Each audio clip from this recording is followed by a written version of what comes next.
they just think about the technology that needs to be stood up, but not about how you're going to access it.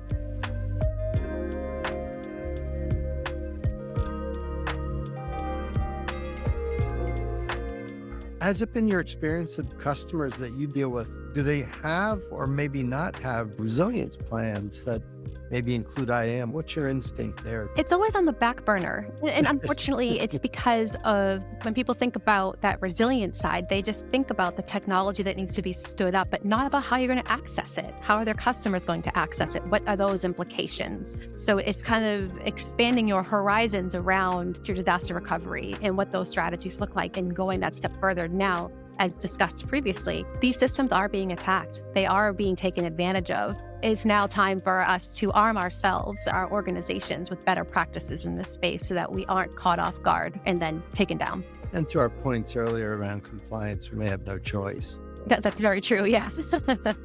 Mariah, what kind of words of wisdom do you have for people who are watching here? You provide guidance. Yeah, to listen, Wooly said it.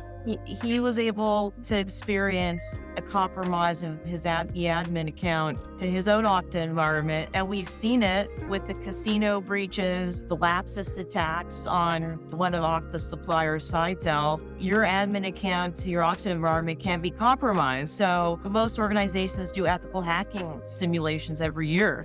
I would like to say, maybe design it around what if our IAM infrastructure was compromised? What can an admin do? What would the impact be? And how do we respond? Personally, as a CISO, I would be hiring Willie just for the simulation, the test exercise, bringing us down, and then what do we do? And doing a tabletop and then doing a closer to a live scenario testing and making sure that if his product fits to help with the resilience piece up to seriously consider it. And the other thing, of course, is to review when we talk about reviewing your resilience strategy, you want to review the access control to users that are accessing backup data. We talked about reviewing your MFA types.